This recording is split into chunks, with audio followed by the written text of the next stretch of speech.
morning. It's Monday morning here, stuck on the roof. I'm John Vance.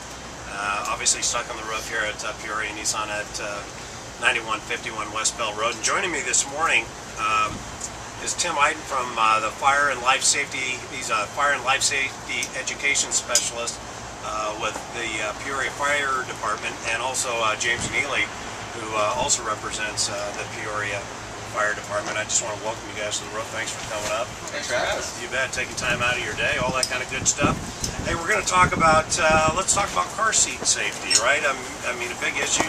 We're bringing a lot of awareness to a lot of different issues, and one of our guys just had a baby downstairs here this past week, right? And I'm going to make sure from our conversation that he's going to come see you. Come check it. Absolutely. But what are the state and local laws, first of all, regarding child seat safety? The laws in the state are bare minimum. And so, even though we have laws in the state, they're not necessarily the same as the recommendations. For example, a child has to be rear-facing until the age of 1. So at the age of 1, they can turn forward-facing. But the recommendation from the American Pediatrics Association is actually 2. And that's a new recommendation. We've been doing it for a while, but we actually want your child rear-facing until as close to 2 as you can get them. The longer they stay rear-facing, the safer they are. When you turn forward-facing, their neck does this in a crash. Sure. When they're rear-facing, their neck is actually supported by the seat. And obviously, being a child, their necks aren't fully developed. They're not ready yet. Yeah. And so legally, on their first birthday, and I get the phone call all the time, it's my first birthday, we get to turn forward-facing, and then we have to talk about reality. And reality is, in a car crash, you're going to see a neck injury for forward-facing car seats. And then, other than that, the law says the child needs to be properly restrained until age 5. And that's it. So that's a very bare minimum. What the law is and what the recommendations are 2 separate things. You were sharing with me a statistic, right, or at least one that I had read, and you said the number could possibly be higher, right? That 73% of all, infant seats or child seats, right, that are installed in cars are installed improperly. Right. Right, we did an event at the Peoria Sports Complex where the fire department, we checked car seats. We had 153 cars come in one day, and 91% of them were wrong. Wow. So 91% of the cars that showed up, we had to fix or change or make them safer. For me, I install car seats every day. It's part of my job, and I've installed 1,000 in the last 2 years, and I've had 26 people do it correct. I get a little check sheet, and I give them a high five. I give them a handshake and a high five, and they feel so special because I say, I don't do anything. I say, you did it right. Everything is as good as can be, but it doesn't happen often. Look at those percentages. Oh, yeah. That's not good. Yeah, and that's why I tell people, you know what? Better safe than sorry. It seems like a no-brainer, right? It seems like an easy thing to do. Every car seat's different. Every vehicle's different, and it's a lot more goes into it than just putting the seatbelt through and pulling it tight. What are some of the common errors that moms and dads make, right, with car seats and putting their kids in? And I guess what I mean specifically is, what are some of the common mistakes they do for improperly, right, mounting the car seat in the car? So most parents think that if one system is safer, then 2 or 3 is even safer. For example, you can install a car seat with the seatbelt, or you can install it with the latch, or you can install it with the locking clip, one or the other.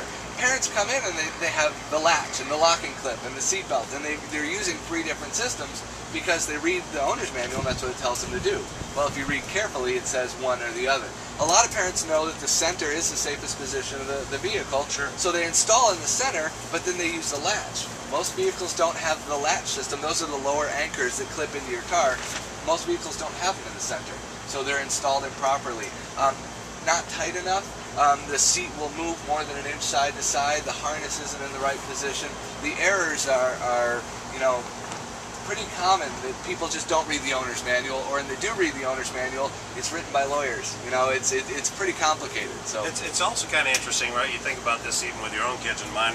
It's been a lot of years since they were that age, but you do all this research and what child seat should I get and everything else, and right, that first-time parents or even second or third-time parents, right, do the exact same thing. So they do all this research. This is the best child seat, everything else, right? And then they go and they put it in, and guess what? It really isn't any better because it's installed improperly, right? If they spend as much time just taking it to the fire department and have us install it as they did on the internet looking at moms groups telling them which seat to buy, that is what really makes the child safe. Let's talk about that just for a quick minute. So let's say our young fella downstairs, right? They're going to bring their baby home, I think, here, the next few weeks, right? And how can people ensure that they're installed properly? Can they come see you? Can they come to any fire department? How does it work? Once upon a time, they used to be able to just show up to a fire station, but what we saw was firefighters. Were you a car seat technician ever, or no? I was not a car seat technician, but I did have a lot of people come in and have requests for this sort of thing, come in, check, make sure everything's done. But you need to have a certification to make sure you install it correctly, everything's safe, everything's up to snuff. I wasn't personally. We'd send people to the expert, Tim. To Tim the expert? So Tim the expert. Once upon a time, you could just go to the stations and have the guys do it. Now, you know, we got some of the firefighters missing calls. You know, someone comes in for a car seat, and then you get an emergency call, and, you know, they can't leave the car seat behind. So now they have to make an appointment. But we make appointments all day, every day. So it's real simple to do. We make it around your schedule, and we do them in downtown Peoria. All of the local cities' fire departments do it. We just need And to how do they get in touch with you, Tim, to do that? For me, it would be just call the non-emergency number is 623-773-7279, and just make an appointment. You can do it around your schedule. You want to know what? Great advice, right, for everybody out there. You know, the safety of our children is a huge deal, and guess what? These guys are here to help. They play an active role, obviously, in the community. I mean, fire is huge here in Peoria, right? The whole fire department. Thanks for coming up for the second straight year. It's been great. Really appreciate the education. I'm certain everybody that's watching appreciates the education as well. And Tim, just like to thank you for coming. Yeah, thanks. James, really appreciate you Pleasure taking being time here. out of your schedule to come up here and, you know, give people some education on such an important topic. Again, thanks. Watch the video.